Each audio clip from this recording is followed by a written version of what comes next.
नमस्कार शेतकरी मित्रांनो, स्वागत आहे तुमचं शेती आणि सरकारी योजना यूट्यूब चॅनलमध्ये। आज आपण बोलणार आहोत एका महत्त्वाच्या आणि थक्क करणाऱ्या निर्णयाबद्दल, जो महाराष्ट्रातील सर्व ज्येष्ठ नागरिकांसाठी आहे। होय मित्रांनो, आता 65 वर्षावरील नागरिकांना दर महिना 7,000 रुपये मानधन मिळणार आहे। ही कुठलीही अफवा नाही, कारण यासाठी महाराष्ट्र शासनाने अधिकृत राजपत्र जारी केलं आहे। तर चला संपूर्ण माहिती संपूर्णपणे समजून घेऊया। व्हिडिओ शेवटपर्यंत नक्की बघा। मित्रांनो, आता आपण पाहूया की महाराष्ट्र सरकारने ज्येष्ठ नागरिकांसाठी नेमका काय निर्णय घेतला आहे। 15 जुलै 2025 रोजी महाराष्ट्र विधानसभेत एक अत्यंत महत्त्वाचं विधेयक सादर करण्यात आलं। या विधेयकाचं नाव आहे महाराष्ट्र राज्यातील ज्येष्ठ नागरिकांना सेवा सुविधा देण्याबाबत विधेयक 2025। हे विधेयक म्हणजे काय? तर राज्यातील सर्व 65 वर्षावरील नागरिकांना आर्थिक, आरोग्यविषयक, पर्यटक आणि निवासाच्या सुविधा देण्याचं सरकारचं स्पष्ट धोरण या विधेयकात मांडलेलं आहे। या कायद्याअंतर्गत सरकारने राजपत्रात जाहीर केलेली ही योजना आता कायदेशीर आणि अधिकृत स्वरूपात अंमलात आणली जाणार आहे। चला तर शेतकरी मित्रांनो, आता आपण पाहूया या योजनेमुळे ज्येष्ठ नागरिकांना नेमके कोणते कोणते फायदे मिळणार आहेत। पहिला लाभ, दर महिना 7,000 रुपये मानधन। सर्वात मोठा आणि थेट लाभ म्हणजे 65 वर्ष किंवा त्यापेक्षा अधिक वय असलेल्या ज्येष्ठ नागरिकांना दर महिना 7,000 रुपये मानधन थेट त्यांच्या बँक खात्यात जमा केला जाणार आहे। दुसरा लाभ, 5 लाखापर्यंत मोफत उपचार। दुसरा मोठा फायदा म्हणजे शासकीय किंवा निमशासकीय रुग्णालयात 5 लाखापर्यंत मोफत आरोग्य सेवा उपलब्ध करून दिली जाणार आहे। तिसरा लाभ, महाराष्ट्र दर्शनासाठी अनुदान। तिसरं आकर्षक वैशिष्ट्य म्हणजे ज्येष्ठ नागरिकांना वर्षातून एकदा महाराष्ट्र दर्शनासाठी 15,000 रुपयेपर्यंतचं अनुदान मिळणार आहे।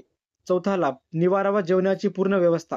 ज्येष्ठ नागरिकांचा कोणी सांभाळ करत नसेल किंवा त्यांना आधार देत नसेल, अशा नागरिकांसाठी शासनाकडून राहण्याची आणि जेवणाची व इतर आवश्यक गोष्टींची पूर्ण सोय करण्यात येणार आहे। पाचवा लाभ, टोल फ्री हेल्पलाईन। शेवटचा आणि महत्त्वाचा फायदा म्हणजे टोल फ्री हेल्पलाईन नंबर, जिथे ज्येष्ठ नागरिकांच्या अडचणी, समस्या, तक्रारी सहज नोंदवू शकतात। मित्रांनो, ही योजना म्हणजे फक्त एक योजना नाही, तर आपल्या वृद्ध आईवडिलांना एक दिलासा देणारा सन्मान आहे। म्हणून ही माहिती तुमच्या गावातल्या प्रत्येक ज्येष्ठ नागरिकापर्यंत नक्की पोहोचवा। चला तर आपण जाणून घेऊया की या योजनेसाठी कोण पात्र आहे। पात्रता काय आहे?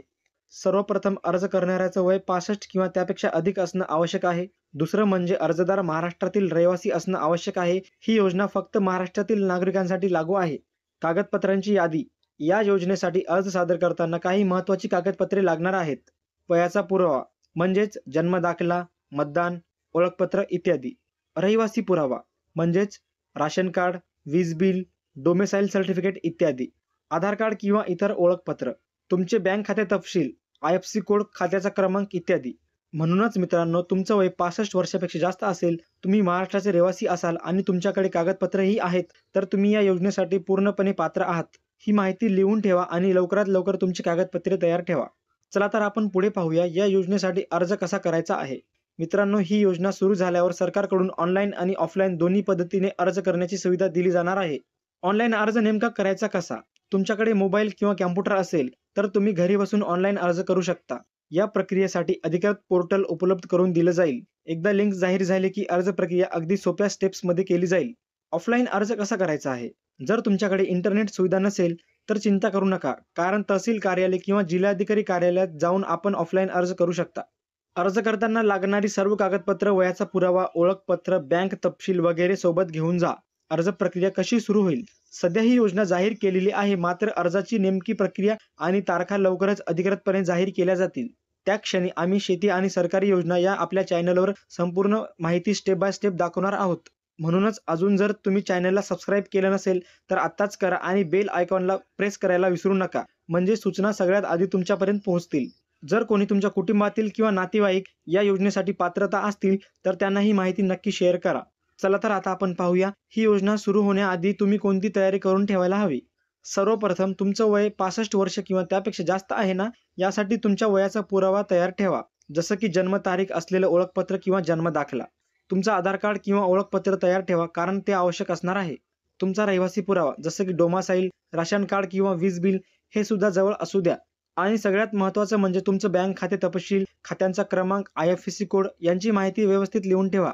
ही सर्व कागदपत्र आता तयार ठेवा, म्हणजे योजना सुरू होताच तुम्ही उशीर न करता लगेच अर्ज करू शकाल। मित्रांनो, ही संधी आहे तुमच्या हक्काच्या पैशांची, सन्मानाची आणि सुरक्षिततेची, त्यामुळे कुठलीही तयारी बाकी ठेवू नका। आणि हो, योजना सुरू होताच अर्ज प्रक्रिया, वेबसाईट लिंक व अर्ज कसा भरायचा आहे यावर सविस्तर व्हिडिओ आपल्या शेती आणि सरकारी योजना या यूट्यूब चॅनलवर येणार आहे। त्यामुळे अजून सबस्क्राईब केलं नसेल तर सबस्क्राईब नक्की करून घ्या। मित्रांनो, एक गोष्ट लक्षात घ्या, हे 7,000 रुपये म्हणजे सरकारने वाटलेली फुकट रक्कम नाही। ही रक्कम आहे तुमच्या कष्टाची, तुमच्या आयुष्यभराच्या योगदानाची ओळख. तुम्ही या राज्यासाठी, समाजासाठी इतकी वर्ष मेहनत केलीत. आता तुमच्या या मेहनतीला सरकार मान्यता देत आहे. म्हणूनच राज्य शासनाने हा निर्णय फक्त घोषणेत ठेवला नाही, तर तो राजपत्रामध्येही छापला आहे. राजपत्रामध्ये छापला म्हणजे काय? तर त्याला कायदेशीररित्या मान्यता देण्यात आलेली आहे आणि ही योजना आता लवकरात लवकर अंमलात आणली जाणार आहे. ज्येष्ठ नागरिकांना ही वेळ आहे तुमच्या अधिकारांसाठी उभं राहण्याची. तुमच्या हक्काचा लाभ जरूर मिळवा. तर मित्रांनो, ही योजना म्हणजे आपल्या ज्येष्ठ नागरिकांसाठी एक नवा आधारस्तंभ आहे. मोफत उपचार, पर्यटनासाठी अनुदान, हक्काचे 7,000 रुपये आणि गरजूंना निवारा ही फक्त योजना नाही, तर सरकारच्या सन्मानार्थ घेतलेला एक सकारात्मक निर्णय आहे. ही माहिती तुमच्या घरातील, शेजारील, गावातील प्रत्येक वृद्ध व्यक्तीपर्यंत नक्की पोहोचवा. हा व्हिडिओ शेअर करा आणि आपल्या शेती आणि सरकारी योजना चॅनलला सबस्क्राईब करा. आणि अधिक माहिती किंवा सरकारी GR वाचण्यासाठी डिस्क्रिप्शनमधील लिंकवर क्लिक करा.